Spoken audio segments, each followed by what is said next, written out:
Ron, and welcome to We All Be News Radio and TV, the news-free Dixie for the 21st century.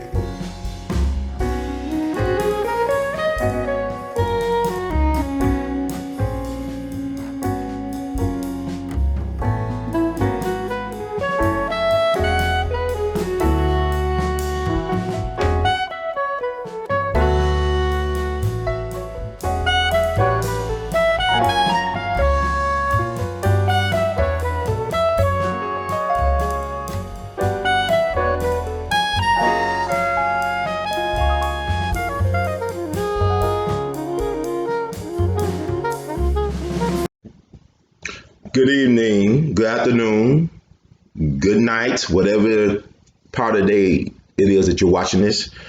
Welcome to another wonderful, entertaining, educating edition of The Art of His Thinks, Thought Provocateur.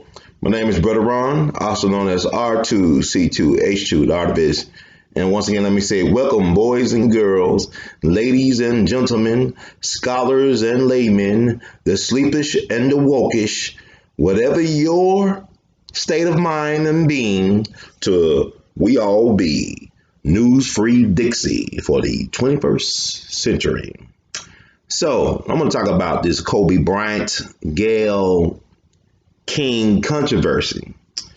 I've been looking, reading, consuming, watching, listening to everybody else talk about this. It's been a big backlash, as you all may or may not be aware of, which is kind of impossible to think that nobody who was hearing the words coming out of my mouth is not aware of the controversy that was sparked by the recent Gayle King CBS interview with Kobe Bryant's good friend of 20 plus years and also basketball legend in her own right, Lisa Leslie.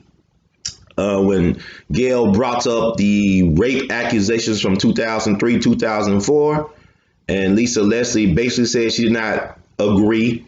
She did not see that side of Kobe ever in her life in dealing with Kobe. And then Gayle said, well, how would you know? You're too close to the situation. But anyway, the fact that Gayle will bring this up, and his body at the time was not buried, him or his daughter Gigi, who was 13 at the time. 9 people perished on January 26, 2020 in a helicopter crash in Calabasas, California. And, people bringing up this rape stuff, which was resolved in its own way. A settlement was made, civil lawsuit settlement with Kobe and the alleged victim. He issued an apology that, maybe it was a miscommunication, misunderstanding. But he never said he was guilty, okay? And also, the woman's character was in question because she had her own version of the Human Genome Project in her pants. She had several different types of DNA or semen in her pants, in her vajayjay. The investigators ordered her to do a rape kit. So they processed. It was like she had her own little Human Genome Project going on down there in her pants. But it's either here or there. I also heard that she allegedly put out a rap song celebrating the fact that she was able to get that bling bling out of Kobe, that ka-ching ching, and also, bragging on the size of the thing to her friends around town did not help her character either. But that's either here or there. But like some people have been noting, the media had 17 years since the incident to bring this up while Kobe was still walking the planet, still breathing the air, still playing basketball, still doing his thing. But this was not brought up while he was alive. And it's interesting now that they're going to bring this up. It goes back to what Eddie Griffin said about we can't have black male heroes. They always got to have an asterisk attached to their legacy. But here's the thing. In this post-Me Too Time's Up environment, especially in this social media lynching of black males, think Bill Cosby, think R. Kelly, think Michael Jackson, think whoever you want to assert, Cuba Gooding Jr., think any black man, Russell Simmons, I keep on thinking. It was a backlash against this type of treatment of Kobe's legacy. You see, Kobe is not your average Negro. Kobe is actually a global icon. Yes, the thing he used to gain his fame and notoriety was basketball, but he's his legend now is bigger than basketball. We're now discovering that Kobe Bryant was some type of philosopher king. Oh, he had a profound philosophy. He's kind of like what Bruce Lee did for martial arts, Kobe is doing for basketball, that Mamba mentality.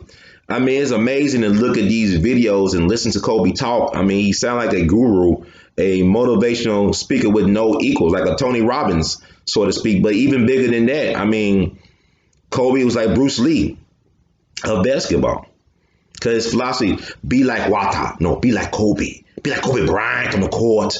Apply it to different facets of your life. See, what he learned on the basketball court, you can actually apply it to different facets of your life. And Kobe was brilliant at that. It's kind of like with Ted Williams, when he mastered the art of hitting a baseball, that not only applies to baseball, but you use his approach to hitting a baseball to different facets of your life. So the Mamba mentality, it's not only a state of mind, it's a movement.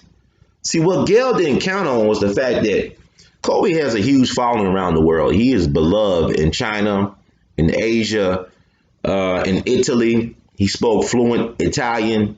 He spoke several different languages fluently. He was really a throwback, so to speak, a very intellectual athlete, like up there with Paul Robeson in terms of his intellectual prowess. He didn't go to, he graduated from high school. He didn't get his master's. He didn't get no undergrad. He didn't get no PhD, but you can tell he was a citizen of the world. But it was a backlash immediately. She felt it. Even with Snoop Dogg, now infamous, ran about her looking like a canine. Let's put it politely. The fact that she got this type of backlash, it was crazy. And then Gayle had to come out on Instagram, I believe, and say, CBS took what she had out of context. But the thing about it is you created content for them to take it out of context. You created the content for them to take it out of context. I guess this was Gayle's chickens coming home to roost moment. We thinking about Malcolm X. I'm going to do a review of that Netflix doc very soon. When Malcolm said chicken coming home to roost and post JFK assassination, caught him in trouble. Of course, the media took what Malcolm said out of context. But, see how it works. But with Gayle, I think thought that Kobe was going to be this Negro that she could trash and build. I mean, Gayle recently did that interview with R. Kelly, where R. Kelly had an emotional breakdown. He should never have done that interview. R. Kelly, it didn't help him. Now he's in prison or in jail, whatever, and probably going to be there for a while. He even got the response from Bill Cosby, another Philadelphia native. Philly got some interesting black men, some black men with extraordinary swagger that come out of Philly. You look about Will Smith, you think about Bill Cosby, you think about Kobe Bean Bryant, Wilt Chamberlain, Teddy Pendergrass, so many of them, Meek Mill, some interesting brothers come out there. And then we forget about the brother Octavius Cato. That's somebody we should know about. He was a martyr. He was a baseball pioneer, civil rights martyr in his own right. In Philadelphia, recently, a statue was erected in his honor in the hometown of Philadelphia. And Israel, Philadelphia got this strong black history narrative. Richard Allen, the African Methodist Episcopal Church, was birthed there. Absalom Jones. Then you got, a brother like Smoking Joe Frazier, who should have had a statue before Rocky. That's an insult. Smoking Joe was the real Rocky as far as I'm concerned. He's better than Rocky, one of the all-time great heavyweights. He should have been had a statue in the so-called city of brotherly love. But, brotherly love, Philadelphia is also a place where it was the second time a bomb was dropped on a city. First time was Black Wall Street. The Gap Band is from that part of the world. You dropped a bomb on me, baby. Think about that. But also, John Africa and the African movement, they had a bomb dropped on them by under the supervision of a black mayor. I call him John Wilson No Good. John Wilson No Good. Every time they put his street sign up, somebody takes it down. So he's trying to, atone for that sin of allowing it to happen, blowing up a whole neighborhood block with black women and children and innocent people overall. So that's another story. I'm just giving y'all some stuff. This is what we all be do. Just marinating the pot a little bit to help you understand. Philadelphia is a special place for black people. Wilt Chamberlain's from Philadelphia. I think I mentioned that. Kobe's, of course, from Philadelphia. His father, legendary basketball player in his own right, Joe Jelly Bean Bryant. Philly. But with that said, she, was not prepared for the backlash she received. She's talking about she was Oprah, her friend. Like, Gayle's like a barnacle to Oprah's well. Gayle's there for the ride. She's a yay girl, good time girl for Oprah. They friends. Gayle to me is not impressive as far as her journalistic achievements. Without Oprah, there would be no Gayle. It's almost like she's Arsenio Hall to Oprah's Eddie Murphy, but that's another story. But anyway, she did not expect the backlash. Snoop, of course, being one of the celebrities that really went into her. Like, basically, he said how people felt about the whole situation, her bringing up that stuff. And she went on Instagram and trying to make excuses, but I'm just not feeling these black celebrities anymore. Monique is looking like a prophetess right now. Monique, people was maligning Monique, saying she's white bald and I ain't gonna say black bald. You black, you black. White bald Monique and all this. Now Monique is looking really, really good in 2020 vision. Like 2020 vision with magic glasses prescription. This is the year 2020 is bringing out the transparency. We're really seeing people who they are as they is. We wish that Oprah had the type of compassion and empathy of a Monique. Oprah out there chasing, lynching black men via documentaries or fakeumentaries. I call them fakeumentaries and social media lynching. But yet she's up there kissing all over Harvey Weinstein, ain't saying a word. She up there endorsing John of God, sex trafficking, molesting kids and babies down there in Brazil, almost 20 years in prison. She ain't said nothing about John of God. Then she got that school over there in South Africa for girls where they being molested sexually. And yet she got the nerve to judge, the pass judgment, to have the final say on the legacies of these black men. Being a human being is complex, but they didn't understand. Kobe Bryant is bulletproof in death like Malcolm. He's bulletproof because he died a martyr. Kobe died a martyr. You understand what I'm saying? He died a martyr. Kobe Bryant will be now known as the patron saint for women and girls sports. He is the Saint Sebastian of 2020, of the 21st century. He's a patron saint. He's going to be, I won't be surprised one day that they canonize Kobe in the church as a saint. And y'all laugh, some of y'all may laugh at that, but that man had powerful Masonic energy. Just look at his videos. Not only on the court, he was amazing. He was an artiste on the court. But listen to his interviews. He's not just talking about basketball. He's talking about the game of life. And he died on his way to a girls' basketball game at his academy. He was a big supporter of the WNBA. He was a big supporter of his daughter, Gigi, and girl athletes. He was a big supporter of UConn. He tried to help them beat Notre Dame. Say, look at their game tape. They didn't help. They didn't beat them the next year, but it is what it is. But Kobe really believed in women's and girls sports. And he believed that was a way to help build self-esteem and empower women or girls to achieve at the highest level, to be the better versions of themselves. So when you try to bring up that crap from 2003, 2004, you must recognize that Kobe died a martyr on his way to empower little girls, surrounded by family members, families, surrounded by mothers and their daughters, on his way to meet his fate. He died a martyr's death. That's why it didn't work. You can't Me Too Kobe. Kobe, he died so people can understand in a way how they are doing and treating black men, not just the celebrity black men, but everyday black men, how we are being treated and marginalized by society. Malcolm, people want to fall back on what Malcolm said so many years ago about the black women being the most underappreciated, undervalued. In certain cases, Malcolm, he died at 39. Things were kind of different back then. We got more information available, but black men are disrespected on a daily basis. Black men are mistreated. We are not even respected. The system is set up in a way where black men do not have to have the respect of their women for their women to excel and achieve. Black women, from my understanding, are the most educated group of people in America. Black women don't need a black man to get a high paying job. Black men are not in positions a lot of times to grant black women high paying jobs with benefits. Black women have oftentimes acted as gatekeepers for this white inferiority system.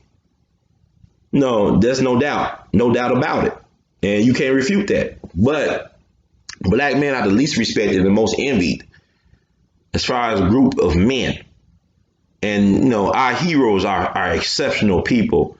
They are men, they stood up for something. They was willing to risk their lives and the securities of their families. Malcolm died broke and penniless.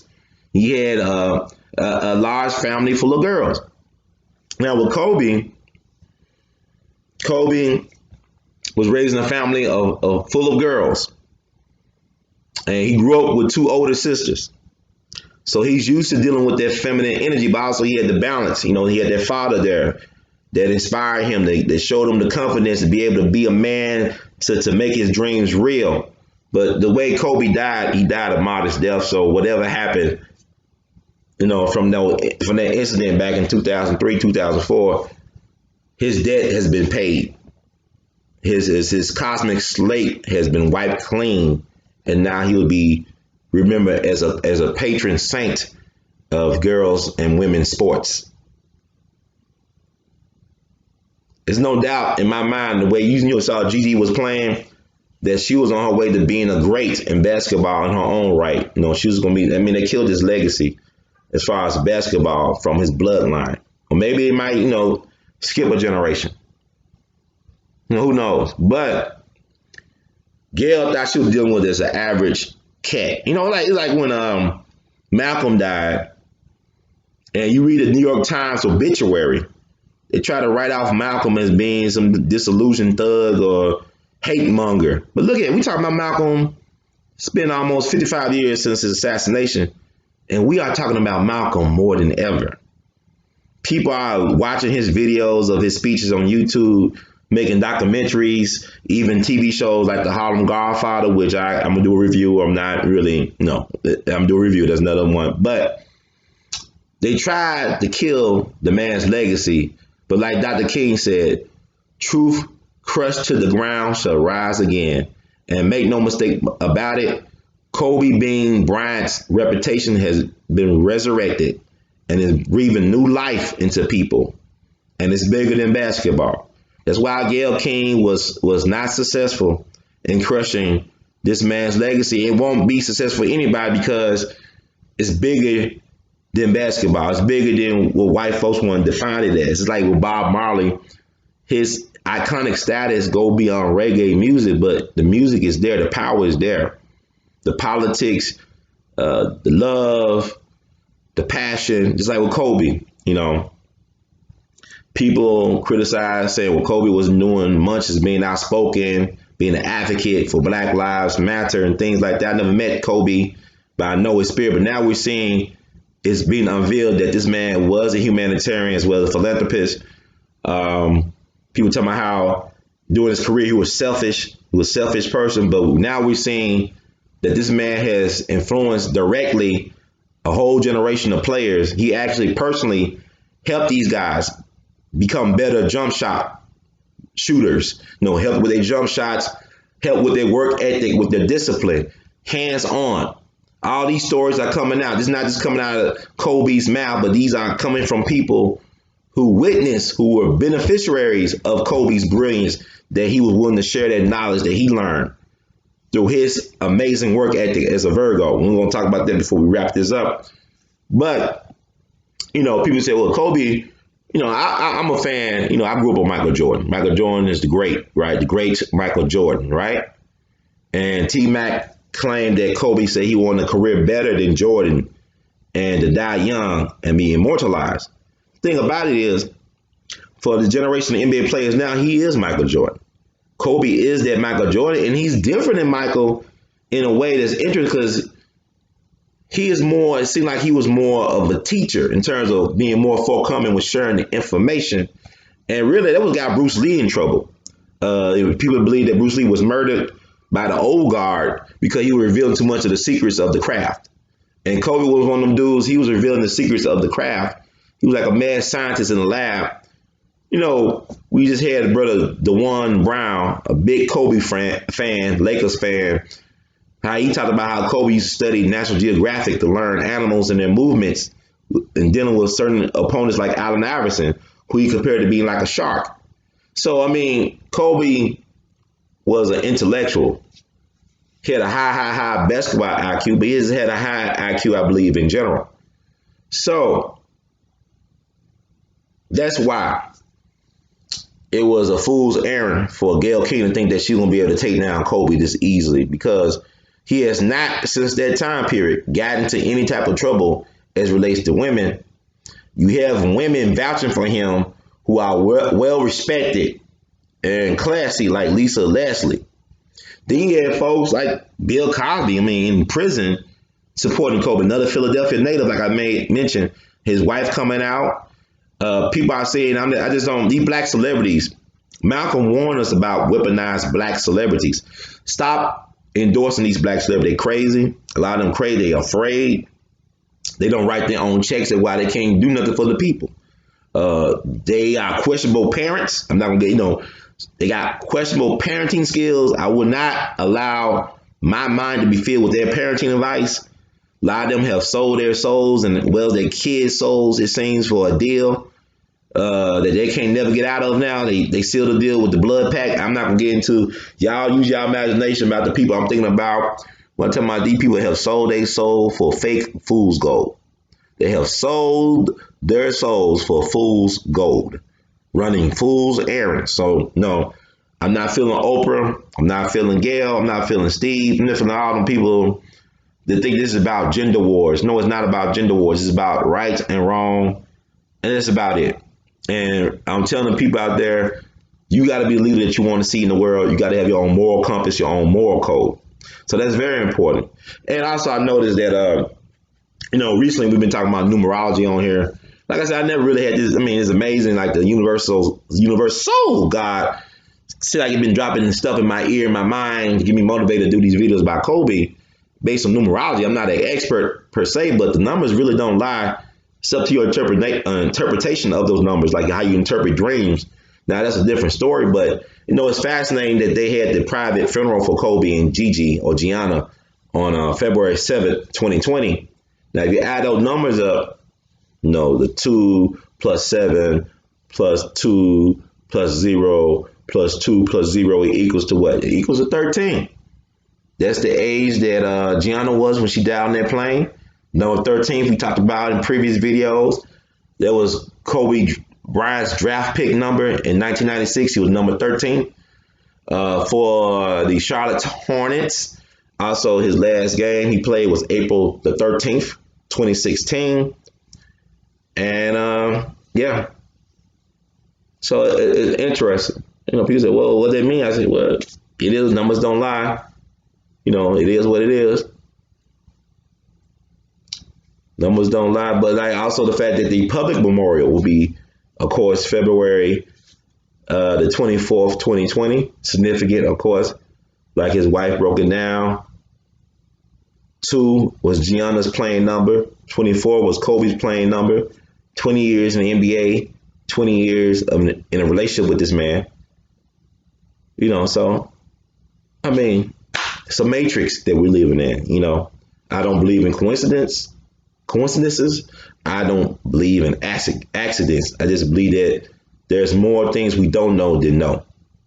The unknown has the greatest possibilities, more so than the so-called known.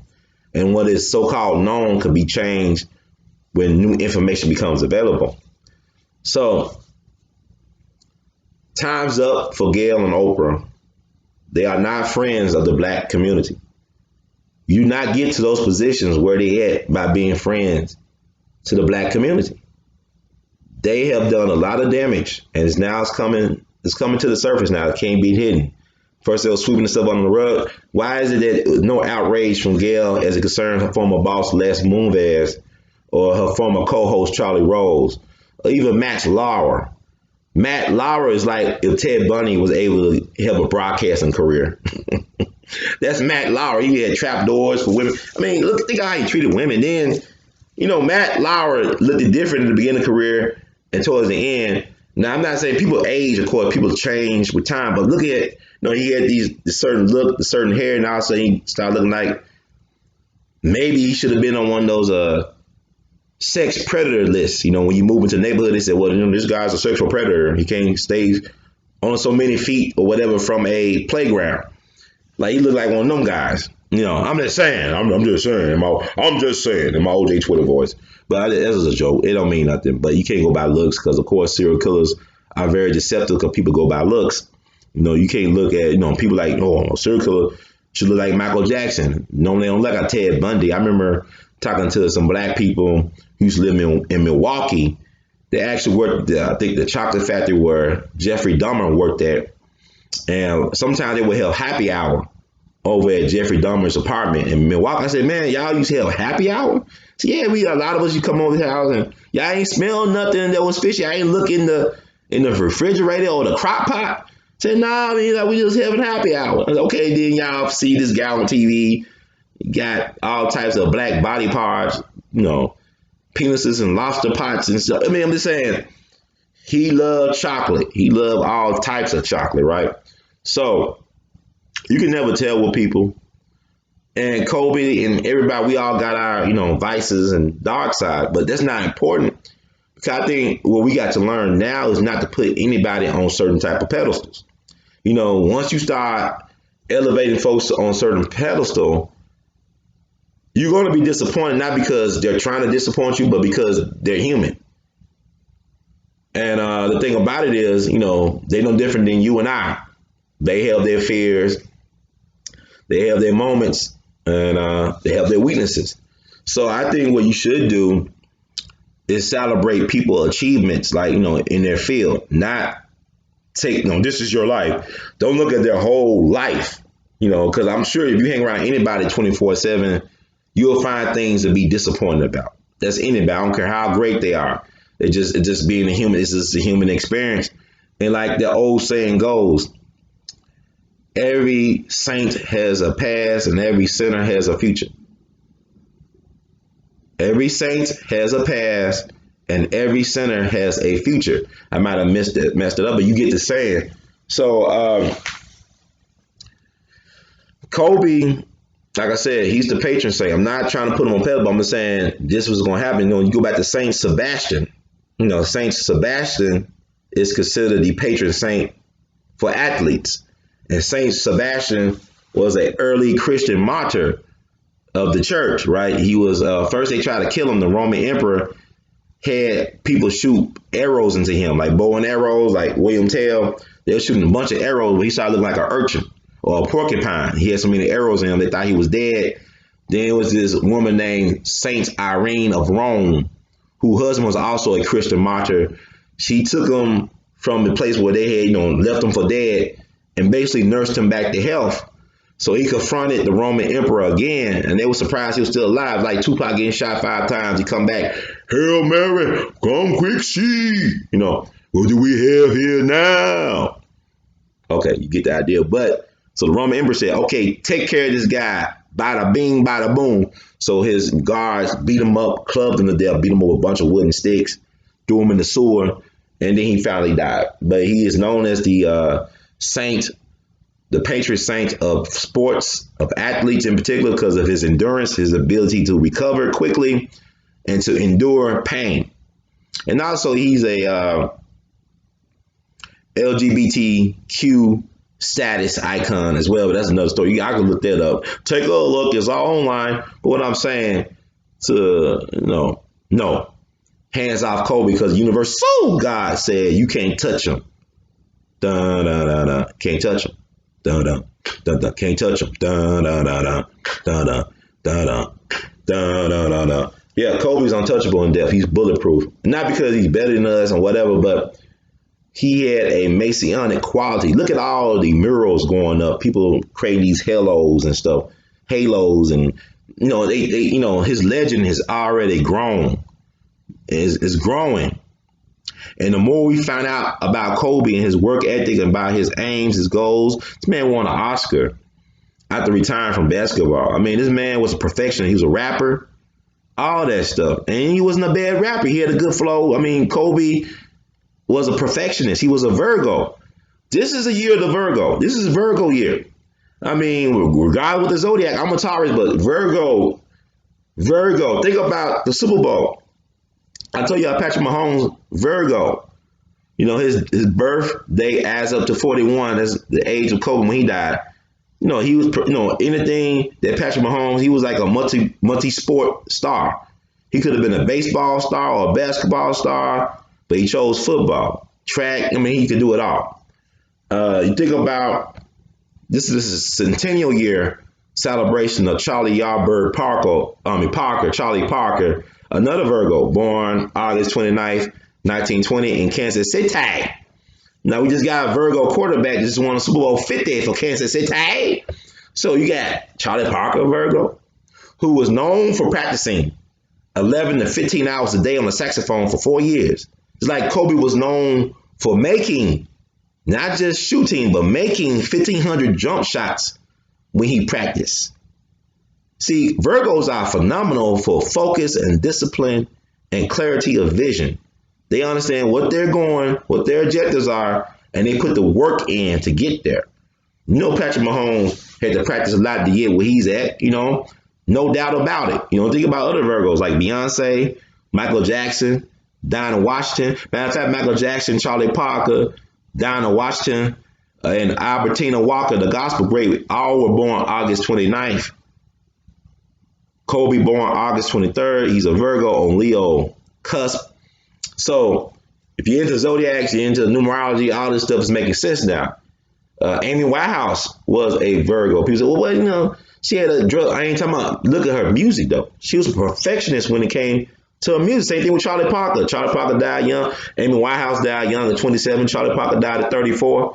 Corner thought he had the body of a 65-year-old man. Couldn't believe he was 34 years old. He worn his body out through drugs and all types of stuff. But just don't classify Bird as a junkie. Understand how that came about. And I'm going to just say this. I'm going to wrap it up. Charlie Parker was in a car accident that he shouldn't have survived. He lost his best friend up in the Ozarks when he was about 17. Went to a hospital to get treatment. It gave him morphine. He got hooked on morphine. Trying to get hooked off of morphine by doing heroin. The rest is history. Other drugs.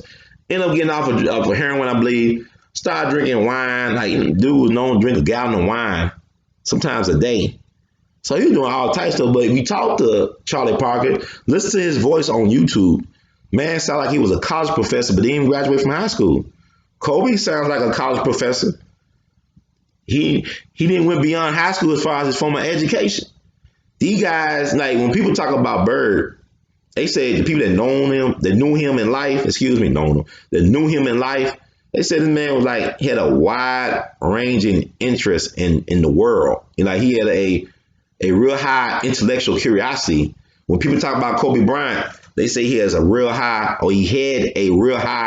intellectual curiosity about things around him, about the world, as well as his relationship to the world. So these are Virgos that bring this type of stuff to the table. Beyonce's a Virgo. I can name a whole bunch of Virgos.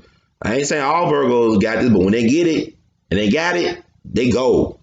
And they be gone, child. They be gone. So it's interesting. This is Black History Month as I do this. And I love Black history because Black history is really human history. We are the original people. We are the universal people. Everything come through us, right? So I'm telling people right now, I'm reclaiming the rainbow. They can't have the rainbow no more. Or no more. No more. They can't have that rainbow. I'm taking it back. I'm taking the rainbow back because everything come through black. So I hope I made some sense, but that's why Gayle couldn't touch Kobe, because Kobe has already been ordained. He's been anointed for a higher purpose. So just like Malcolm, when they tried to destroy Malcolm, and Malcolm, when you do things as far as purity of purpose from a very sincere place, it's hard to be destroyed. Man-made BS can't destroy pure intentions that comes from a pure source. And I honestly believe Kobe had a pure heart. I never met the man, but you see what he was doing with his life in those 41 years, especially post-retirement. like how he was trying to help other people become the best version of themselves, and also how he was trying to help young women and little girls grow into their purpose, have their confidence as the foundation. And he's going to be missed, but he's going to be around because that energy is everywhere now. It's been unleashed. So Kobe will be more powerful as an ancestor, as a righteous ancestor, than he was ever in the flesh. And he was an amazing human being. He wastes no moments of breathing as far as the pursuit of what he wanted to do, and also paying it forward. So I want to say all this to say that I want to thank Mr. Bryant for his sacrifices, as well as for his family sacrifices. It's unfortunate that his daughter had to die, but she's forever young, and she will also be inspiration for little girls.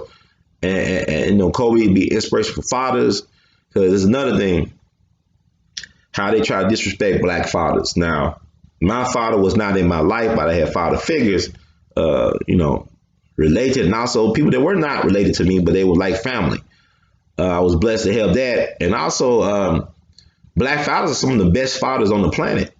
I mean, there's been studies on it. Black fathers are some of the most attentive, caring, supportive fathers of any group of people on the planet. Think about, Tiger Woods' father, Earl Woods. Think about Venus and Serena's father. Think about John Thompson at Georgetown. When they try to give all the credit for his son's early coaching success to white men, it was his father, who was a father figure to Allen Iverson, who gave Allen Iverson that second chance at redemption, and the rest is history. It was John Thompson, that black man, a strong black man, who confronted drug dealers to stay away from his team back in the heydays of the 80s. DC was one of the murder capitals in the country, if not the murder capital. This dude, John Thompson, was facing down drug dealers, street dudes saying, "You stay away from my damn team. We're going to have some problems." That's John Thompson. That's a black man. That's why they fear the masculine energy of black men. That's why so many of us have become emasculated. A lot of us we're playing that role because we want to. I remember when Brother Polite talked about that when he was out there in Hollywood, when he first got out there in Hollywood a couple of years ago. And I don't follow a lot of these guys, these countries. No, I don't do all that. I got my own mind. I think for myself. And people are like, well, who you follow, brother? You listen. I don't really listen to too many people.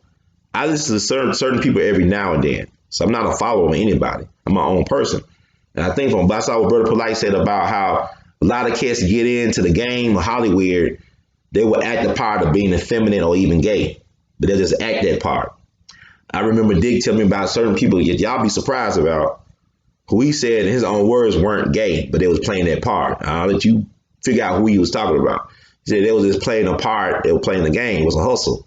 But they was doing it so they could help the people, as well as help themselves elevate their career. But it's no different today. If you think about, I'm talking about the Virgo energy. At the Grammys, people talk about how Nas co-signed Little Nas X. Nas is a Virgo. We all know about Nas' legendary career, his discography, his catalog. I mean, the man's an all-time great. He's a GOAT. Top 5, top 3, according to some people. Top 10, He's in my top 10, So, yeah, that Virgo energy is powerful. And Kobe was the epitome of Virgo energy. So that's why he's hard to kill, as they say. Because he got no quit in him. Even in death, Kobe has no quit in him. That's why Gayle King need to quit. And this is a warning, because you have to think about no black man dies without an asterisk. Think about what they're going to do when Bill Cosby died. I hope it's not anytime soon, or O.J. Simpson. Even O.J. spoke out. Gayle had the nerve to tell me I can't visit Nicole's grave doing Christmases and birthdays with my family. Who is she? Where's the journalistic integrity? Y'all should follow OJ on Twitter. But he made a point. OJ know what's coming. Mike Vick. What's funny about Mike Vick? They're going to put but the dog fighting. But, I'm in Memphis, right across. I'm literally not that far away from West Memphis where they had the dog track. I don't know, they still running dogs. Southland Park, running greyhounds for years. You know how many greyhounds they put to sleep every year after they exploit them? You should Google and find out how many greyhounds. I don't think they still run. I don't know if they still running greyhound, but they've been dog track for a long, long time. As far as I've grown up, it was always known as a dog track, and there's a casino and all that stuff too. But But think about how many greyhounds they might have to put to sleep every year after they worn them out running around the laps.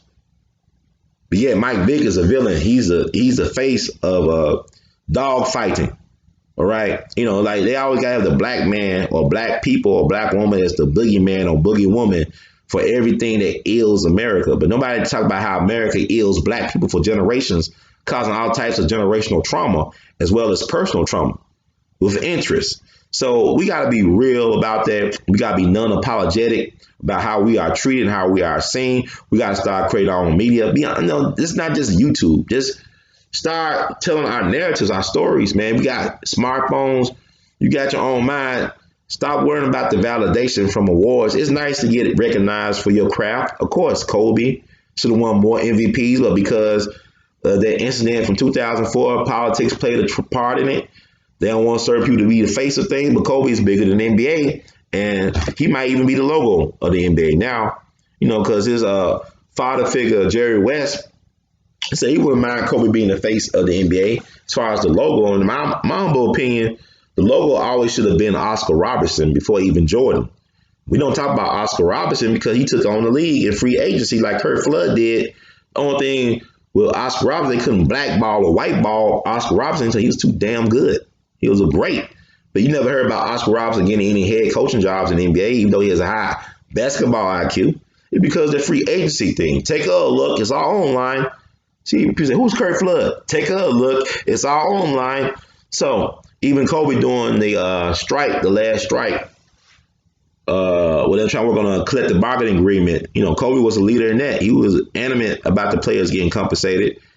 He also loaned out money to players who needed to cover bills and pay baby mamas and stuff during that holdout season that happened like not too long ago. I'm not talking about 99, I'm talking about what happened maybe when was that year, about within the last 10 years. I think they had a short season. If I'm not mistaken. But take a look. It's all online. So thank y'all for listening. I hope I made some type of sense. If you like the words that come out of my mouth from Brother Herd, if you like the words from Brother Herd, please subscribe to We All Be TV. We're trying to get 100,000 subscribers this year. We got some more interesting guests coming on. We're gonna bring back the judge and bring back Dr. Short. But we recently interviewed DeJuan Brown, and we're gonna bring him back. We're always looking for people to interview, and also y'all be sending me a lot of emails, text messages, and voicemails. I apologize. I have not been able to get to everything.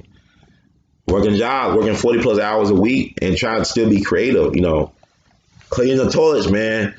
Use that Mamba mentality to clean toilets and vacuum and do other things, dust and stuff. Yeah, I do that. I supervise cleaning crews right now at different locations in the city. And it's interesting. I learned a lot about myself and about our people working these cleaning crews because they're all black. And I learned what is going on with our people, psychologically speaking. So I work with all types of interesting characters, and they are characters. So I learned how to deal and understand our people. So maybe the universal soul God has prepared me for a bigger role in so-called leadership of our people. But who knows? Time will tell. But if you want to see more of these videos and more input from Brother Herd, I got so much to share. Support the movement. Cash App R2C2H2. That's $R2C2H2. Cash App $R2C2H2. Or you can Google Pay or PayPal. Email R2C2H2 @gmail.com. That's email R2C2H2 @gmail.com. Also, come patreon.com/WeAllBe. One word. All together now. Patreon.com/WeAllBe. And thank you all once again for tolerating what I had to say. And for listening, especially long-time listeners, especially people that support on a consistent basis. You know who you are. Y'all don't know how timely those donations, or you buying a t-shirt, buy Art of His Art, wear Art of His Art. It's my Dr. King tribute. Go to the Teespring. Shelf is below the video. R2C2H2.com. Art of His Art. Right here. Buy that. If you're serious about commissions, people ask me about commissions, just send me an email. You know how to get in touch with me. I'm not that hard to find. Just got to reply back to a lot of y'all. There's only one of me, so many of y'all. So I want to thank you all. And those who have been contacting me about doing research with me, I will get back to you soon. Like I said, I just been I don't really know how I'm be functioning, man. I don't know how I function, man. I just don't know. There got to be a universal God out there because I don't know how I be functioning, but I be functioning. And we all be in it to win it. Thank you all so much. And the words of Great Duke Elton, we love you madly. Keep on producing and pushing. Peace. Yay, yay. I want to add one more thing about Susan Rice. Susan Rice pushback on Snoop Dogg. Susan Rice, have all this political experience as a diplomat, but yet she has no tact when it comes to social media. I mean, she actually sounded worse to me than Snoop Dogg, whereas Snoop Dogg is a celebrity rapper, saying these things about Gayle. She's a person with some type of gravitas, she's a Rhodes Scholar, served in the State Department and under Bill Clinton's watch, National Security Advisor for Obama, also UN ambassador to the United Nations. I mean, United States ambassador to UN under Obama. She has some type of gravitas and also some connection to some contract killers. She could send in SEAL Team 6 to take Snoop out. So I see why Snoop had to apologize. But Susan Rice, your time could be better served in actually helping your people. Now, Susan Rice comes from a very interesting background. Her mom is the mother of Pell Grants. All you college students in debt and all this stuff. People know about the Pell Grants. She's considered the mother of Pell Grants, her mom. And her father was a economics professor at Cornell University. And also he was the second governor of the Federal Reserve. Now, we know about the Federal Reserve. Never been audited. Not even federal. Controlled by private banksters. Y'all need to read The Secrets of the Federal Reserve by Eustace Mullins. He was commissioned by the great literary giant Ezra Pound when he was wasting away. I think in St. Elizabeth's Mental Institution outside of D.C., he commissioned Eustace Mullins to write about the history of the Federal Reserve, how it was started on Jekyll Island outside of Georgia, Rockefellers, and you call them people, Rothschilds and all them people. Their agents helped set up the Federal Reserve. They hoodwink the big time racist, bigoted, white inferiorities, and call them white supremacists. Woodrow Wilson, who endorsed Birth of a Nation movie, they said, if you want to be president, you got to make this law. And I believe that before Woodrow Wilson died, he said one of the biggest mistakes he made was signing the Federal Reserve into being. Because he sold his soul to be president. And you all know that, he had that health ailment where his wife was actually leading his second term. I think he had like a stroke or something, and he was incapacitated. But, they talking about Donald Trump and all this stuff, but stuff, Woodrow Wilson was incapacitated for part of his second term, and his wife was running the country. Imagine if that happened today. It'd be interesting. Be like I Love Lucy episode. But anyway, that's either here or there. But yeah, Susan Rice, I think, wow, you really don't say much. I mean, I think she took a hit on her brand by she doing that. But then this isn't Benghazi either. She took a hit on that because she supposed to be confirmed as Secretary of State, but had to step down because, under Hillary Clinton, that Benghazi thing, man, it looked horrible. Where they're assassinating, Gaddafi caused that. The assassination of Gaddafi caused that situation in Benghazi because, Gaddafi was assassinated. It was a state-sponsored assassination of Gaddafi, and Hillary Clinton was gloating about it. She was bragging about the assassination of Gaddafi as a sitting Secretary of State. She did things as Secretary of State that would make Henry Kissinger blush if he could actually blush. I don't know I think he's a robot, But anyway, check it out. Check out her background on her family and who she come from. It's interesting. And that's one thing we should start doing. When information come available, dig deeper into the surface, beyond the surface of what is being presented.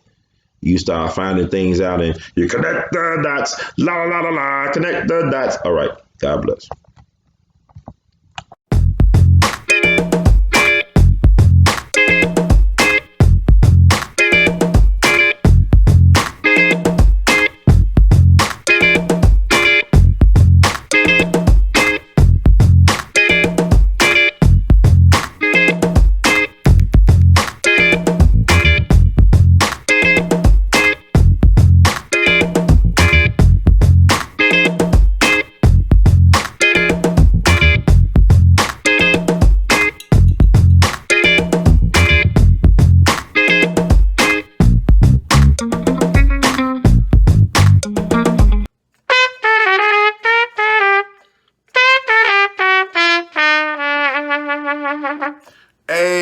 everybody, this is Brother Ron. I am asking you all to do me a big favor. Think about supporting the We All Be movement. Your donation is tax deductible. The We All Be Group Incorporated is a recognized 501c3. And I'm just asking you all because I want to keep on bringing y'all quality work through the way that I know how to do best. And I'm going to sing my praises and toot my horn. A lot of y'all were not hip to Dick Gregory until Brother Ron brought him on the We All Be platform, until that jingle review we did. Y'all seen another side of Judge Joe Brown, and Judge Joe Brown's message has been amplified. But it was We All Be that brought Judge Joe Brown to y'all back in 2014. And so many others. And we covered so many things. So help us out so we can help you all. Peace.